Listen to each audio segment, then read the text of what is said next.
everybody, this is Nick with Game Crate, and I'm here at E3 2015. We've just got done with a couple of presentations at the 2K booth. I don't know if you can see behind me, Battleborn. That's the first thing we got to check out. I haven't been following this game too closely, but I had a chance to check it out, and what I learned is it's a lot less like Overwatch than I thought it was going to be. I thought it was going to be like Blizzard's Overwatch, just based on the trailers I've seen so far. But what we saw today was actually a lot more similar to Borderlands from Gearbox, which is the same developers as Borderlands, or from Battleborn. I guess that makes sense. What we did today was actually five-player story mission. You're all on the same side. You all take control of one of the game's 25 different characters that are really different from each other. So I played as Boulder, which is kind of like a dwarf barbarian character that fights with a shield and an axe. You level up your guy as you kill a bunch of enemies, so you can kind of make your build kind of the same way as you can do in Borderlands. You pick the skills that fit your play style. So Boulder was a lot of fun, because he doesn't fight long range. He can throw his axe, I did that a bit, but all my skills that I leveled up were all about standing toe-to-toe with the enemies and just smacking them in the face. You can hold up your shield to absorb damage. You can launch yourself right at your enemies, and you can get a temporary shield for that. And it was actually really fun to play with four different people aside from me, for 5 total.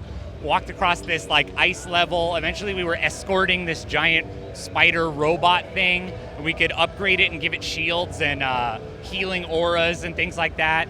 The main story of the game seems to be focused on protecting this planet that's orbiting this star. It's one of the last stars, possibly the last star, that's capable of supporting life-giving planets in the universe. So it's kind of important that you keep it alive.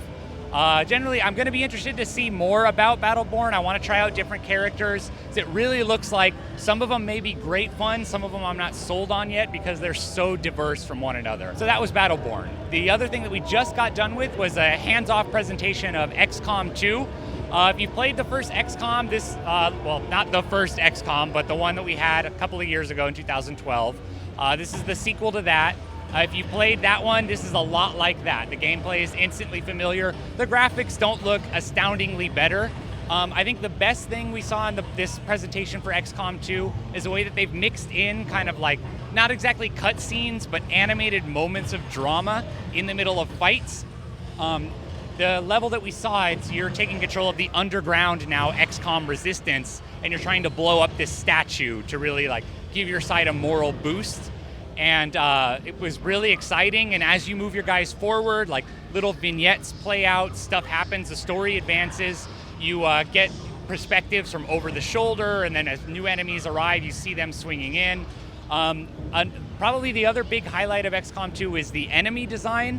That was a big part of XCOM, the first XCOM, and this one really looks like it's taking it to a new level. You've probably seen screenshots of these snake-like viper enemies already, but they were something else. They really look evil, really excited to have a chance to try to take them on. And then towards the end of the demo, we saw this big white alien gorilla-looking thing that the guy on your communication device just said you have to run away from, don't try to fight him, because he's too big for you, he's too dangerous for you. So if you've played XCOM, you know that your guys die a lot. We saw several people die, or several of our characters die in the demo. Doesn't look like that's changed at all. All right, that's it from me from 2K from today at E3 2015. So make sure you subscribe to our YouTube channel, because we'll be putting up a lot more videos over the next coming days and weeks. And check out GameCrate.com for all of our E3 coverage.